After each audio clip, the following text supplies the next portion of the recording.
learn science behind our tears.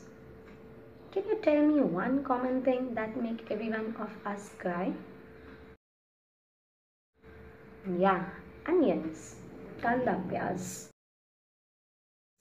So let us understand why onions make us cry and how do they make us cry. Now, when we chop onion, cells break, cells rupture, right? And when the cells rupture, amino acid present in cell, that is sulfoxide, in presence of special type of enzyme gets converted into sulfamic acid. And soon this sulfanic acid gets converted into syn-propanethiol S oxide. Yeah, you heard it correct. That is the culprit compound, syn-propanethiol S oxide.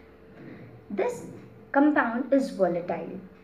That is, soon it gets converted into gas.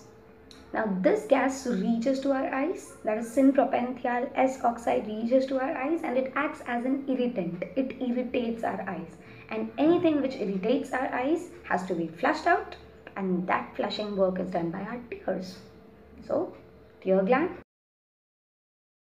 that is lacrimal gland, starts producing tears so as to flush out syn-propanethiol S oxide, and this is why we cry.